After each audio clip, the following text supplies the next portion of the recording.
Good evening. You're watching Left, Right and Centre on a day when top sources in the Indian Army have said that Pakistani troops intruded into Indian territory in Jammu and Kashmir today and killed 2 Indian soldiers, badly mutilating the body of one of them. This has been one of the biggest ceasefire violations in the last 9 years. We'll be looking at that story closely and the fallout on ties with India. Also later in the show, the bizarre series of sexist comments being made nearly every day ever since the Delhi rape. Now another politician has said something today that can only be described as stupid. Is there a race for foot-in-the-mouth disease in this country? I'm Nidhi Razdan. Let's get straight to our top story. 2 Indian soldiers have been killed in a major ceasefire violation by the Pakistani army after Pakistani troops intruded into Indian territory. That's in the Mendhar sector along the line of control in Jammu and Kashmir. Top army sources have also said that the body of one of the Jawans who was killed was badly mutilated. A formal statement issued by the army just a short while ago says that in a significant escalation to the continuing series of ceasefire violations and infiltration attempts supported by the Pakistani army, a group of their regular soldiers intruded across the line of control.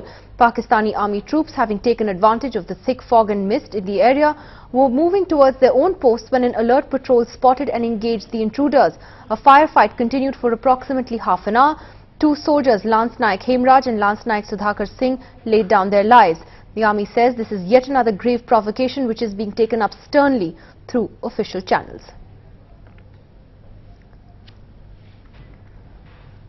Joining me on the phone line now is Major General S.L. Narasimhan, the Additional Director General of Public Information with the Indian Army. General Narasimhan, what more can you tell us about this incident? Today morning, some of the regular soldiers of Pakistan Army intruded into the line of control in the Mendhar sector, and having taken advantage of the thick fog and mist in the forested area, they were actually moving towards our own post when one of our area domination patrol spotted them and engaged them. There was a firefight which ensued for about half an hour, in which we lost 2 men, Lance Naik Hemraj and Lance Naik Sudhakar Singh. And one of the bodies seems to have been mutilated in this entire firefight. Right. You're saying that one of the bodies seems to have been mutilated in this. Are you seeing this as a retaliation by the Pakistanis? Because they accused the Indian Army of aggression a couple of days ago, even summoning the Indian Deputy High Commissioner yesterday. They accused the Indian Army of attacking a Pakistani post and killing a Pakistani soldier. How would you respond?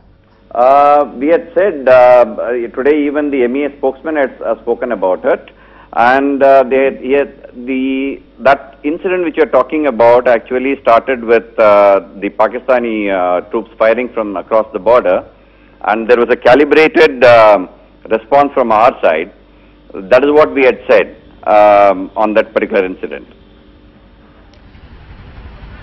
General Narasimhan, good evening. Barkha Dutt here. Just following up on Nidhi's question, as you well know, ceasefire violations have taken place earlier as well. There were 6 major violations last year, almost 70 minor ones. But what seems to set this one apart is the fact that this was not a ceasefire violation manifested through small arms fire or the exchange of mortar fire. This has actually been, according to you, a violation of the line of control with Pakistani troops infiltrating Indian territory. And what can you tell us about that? What sets apart this violation from previous violations which have mostly been skirmishes related to an exchange of fire? Basic thing, it seems to be that the regular forces of the dress the troops were wearing was looking like the regular forces of Pakistan Army, and they had come inside our territory. And this is so far only the firing has been taking place. This, in the recent past, this seems to be the incident in which they have come in. And can you share with us, as disturbing as it is, General Narasimhan, the fact that there has been mutilation? This violates the Geneva Convention, it breaks the rules of war even. What does the Indian Army plan to do next, sir? Indian Army has got its own standard operating procedures, and the report will be sent subsequently of this incident to the Ministry of Defence, and from there the action will be taken. Otherwise, on the line of control, as per the standard operating procedure, things are happening.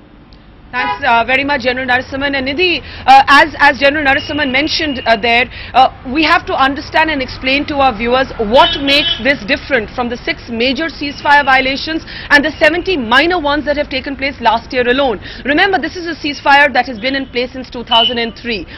Sometimes small arms fire, when there's a major incident, mortar fire, this is not a rare event. There have been casualties in the past, but why is this one different? Why is this one being called a grave provocation? For 2 reasons. This is not just a ceasefire violation, this is a violation of the line of control. In other words, here's the suggestion that regular Pakistani soldiers came inside Indian territory. And the second thing, of course, that sets us apart is the Indian Army asserting that there has been the mutilation, the torture of one of the soldiers, and coming on the heels of a country that is still anguished about what happened with Captain Saurabh Kalia, his father wanting to go to the United Nations, knocking on the doors of successive governments, saying, do something about the condition in which my son's body was returned.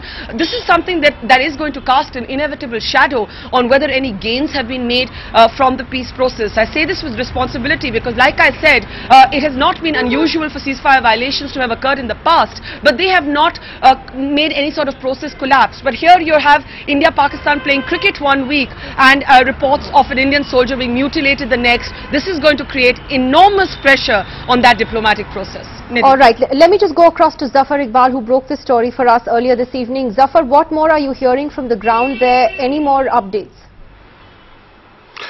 Well, Nidhi, what our sources are telling is that there's a lot of tension in that area. It's a forested area, there's a lot of fog there, and perhaps they took advantage of the fog and the forest. In fact, they selected this target, what our sources are telling us, since the fence is many hundred meters inside the Indian territory. You are aware the fence was put in place at the height of Indo-Pak hostilities, when there was a lot of firing going on, and that's precisely the reason the fence has been erected inside the Indian territory. The Indian forward posts are much ahead of the fence, right at the line of control. So our sources are telling us that selectively they had selected the target after a lot of perhaps a lot of calibration. They had selected this target, and just the time when these Jawans were moving from one post to another, the attack was launched, in which it was a surprise attack. We're told 2 Jawans were killed and 2 more were injured, who have been shifted to the command hospital. But as Nitin was saying earlier on, that Army commander has visited this area. He had a word with the brigade commander. They have been telling them to calm down and to follow the procedures, in which the Indian Army will start talking to the Pakistani Army right at the location. But then it will take some time to restore the lines. Perhaps in the morning they'll try and establish a contact with the Pakistani Army and lodge a strong protest with them. Nidhi? All right, Zafar, thanks very much for that. We're also waiting to see if the Ministry of External Affairs will also do something about this diplomatically, since the Indian Deputy High Commissioner had been summoned in Islamabad yesterday. The MEA had issued a retaliatory statement today, but we will have to wait and see how the Indian government also responds to this. Well, with this huge Pakistani aggression that's taken place across the LOC today, will this serious violation of the ceasefire affect ties with India? We have General VP Malik, the former Chief of Army Staff, joining us tonight from Chandigarh. Also former diplomat, former Secretary in the Ministry of External Affairs, Mr. KC Singh, will be joined shortly by guests from Pakistan as well. General Malik, what do you think has escalated things to this point? Because in the last 9 years or so, we've seen largely that the ceasefire has held. There have been skirmishes that have taken place, but things seem to have become much more tense in the last few weeks. General Malik. You know, when you say that the ceasefire has held, just now I also heard from Barkha Dutt, what kind of holding has that been? The fact is that there have been a very large number of provocations, firing at each other, and this of course is a very grave incident that has taken place. It's a very grave provocation that has taken place. And I think both at the military and the political level together, they will have to consider what to do next. My own impression is that nobody can come inside the Indian territory for 500 or 600 meters and then ambush one of our patrols unless it has been very well planned beforehand by the other side. So I consider it to be a very serious provocation. which has to be handled both at the political level as well as at the military level. Does it come as a shock to you, though, even though you're saying that there have been several ceasefire violations, which you're right about, sir? There have been several violations, there have been casualties as well. They have taken place from time to time. But the fact that a body has been mutilated takes it to a completely different level. It takes the level of graveness, as you said, to a completely different level. Has that surprised you today, that this has happened? And what would you think that the army and the government would do next? Yes, you know, it is not only killing somebody in somebody else's territory, but that mutilation. It's a shocking incident. For last so many days we've been talking about Captain Saurabh Kalia's incident, his patrol which had been mutilated. So how is the army going to tolerate all this is a major question, is a big question. And I think the political establishment has to understand that, has to work out with the army what to do next. Sir, there is also, an accusation from the Pakistani side that the Indians attacked a post on their side a couple of days ago. Of course, these are, allegations and counter-allegations between the two countries. But would you, in your assessment, do you believe that by and large the provocations that have happened in the last several years have been from their side? Or have there been some from ours as well? Look, the retaliation in this area, the troops from both sides are in eyeball to eyeball contact. And whenever there is a provocation, the retaliation does take place from both sides. But this kind of retaliation, this stands apart from the normal provocation that takes place. This is an inhuman act along with the firing that has taken place and the killing that has taken place. So this particular incident stands apart. And there is no doubt that it is a continuation of some of the incidents that have taken place in the recent past. But you keep on escalating, there is no end to it. Ambassador K.C. Singh, how do you look at this incident today? Clearly a very, very grave, very, very serious ceasefire violation. What do you think this does overall to the relationship? Still, we do not have, apart from the army statement, any word from the government yet on what it plans to do next. I think the political establishment on both sides would try containing it so that it does not spin out of control, because obviously it's a very severe provocation. Both Barkha Dutt and General Malik have put their finger on it, that this is not a normal ceasefire violation. Last year, as Barkha said, 70 odd ceasefire violations were there, and in the whole year there were only 8 deaths of Indian soldiers. Now these are 2 soldiers who have died in the very first month, and within 48 hours of some action that we had taken. It's interesting that this is happening in the Haji Pir Pass area, because that is used for infiltration. So one can only imagine that the Indian action would have been out of frustration, because Pakistan, whenever there's a ceasefire violation, they are really giving protection to infiltrators who are coming into India. So that is not clear exactly what was the provocation. But if you saw the Hindu story this morning, they were reporting from Islamabad that there was a sullen sort of message coming from Pakistani army, helicopters were flying into the border, senior officers had visited that post which they claimed India had attacked. So they were preparing for this for about 48 hours. We should have expected it. And they've utilized the fog, and they've utilized the weather to do this. But if there is a mutilation, I would imagine we should not cover it up. We should bring it out. And this is precisely the kind of red lines that you have to maintain with Pakistan.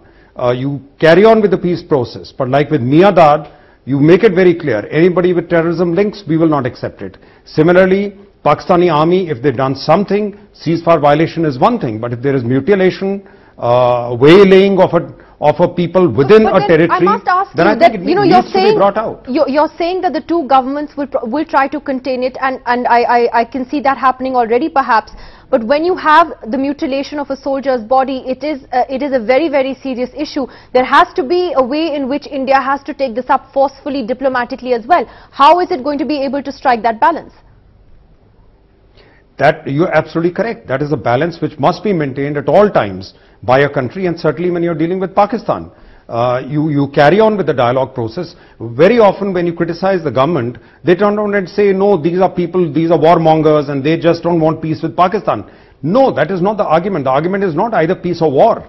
The argument is a dialogue, but with red lines, that that Pakistan or Pakistani military or control over the militants, there has to be an area within which you will not brook any tolerance. And that's where it should be brought out. If there is mutilation, we should call in an independent observer, picture should be there, autopsy should be there, and we should take it up with the Pakistan government. I think what's happening is probably the Pakistan government is in its sunset phase.